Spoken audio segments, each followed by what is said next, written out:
Les tops et flops de France-Irlande, restez bien jusqu'à la fin, c'est parti. Une rencontre très compliquée pour nos Bleus qui à la mi-temps était menée de 13 points et je ressors 2 flops de ce match. On commence par Lina Keroy, la demi d'ouverture a eu énormément de mal dans ce match, mise sous pression par la défense irlandaise.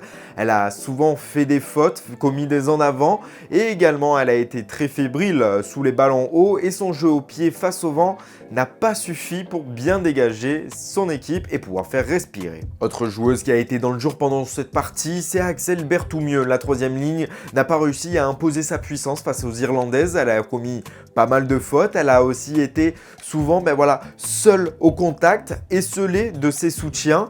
Et ça a fait perdre pas mal de ballons également aux Bleus. On peut tout de même noter une très bonne activité défensive avec 15 plaquages à la mi-temps. Le point noir de sa copie, c'est une interrogation autour d'une action qu'elle a réalisée.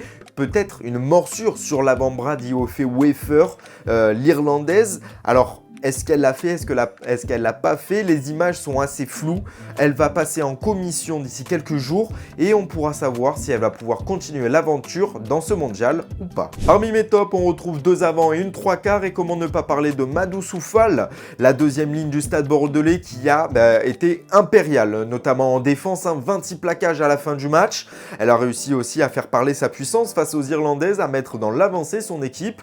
Autre joueuse qui a surnagé lors de ce match, c'est Charlotte Escudero, la troisième ligne toulousaine, qui finit avec un très haut ratio de plaquage, 25 plaquages à la fin de la partie. Ce sont de hauts standards pour la deuxième ligne et pour la troisième ligne.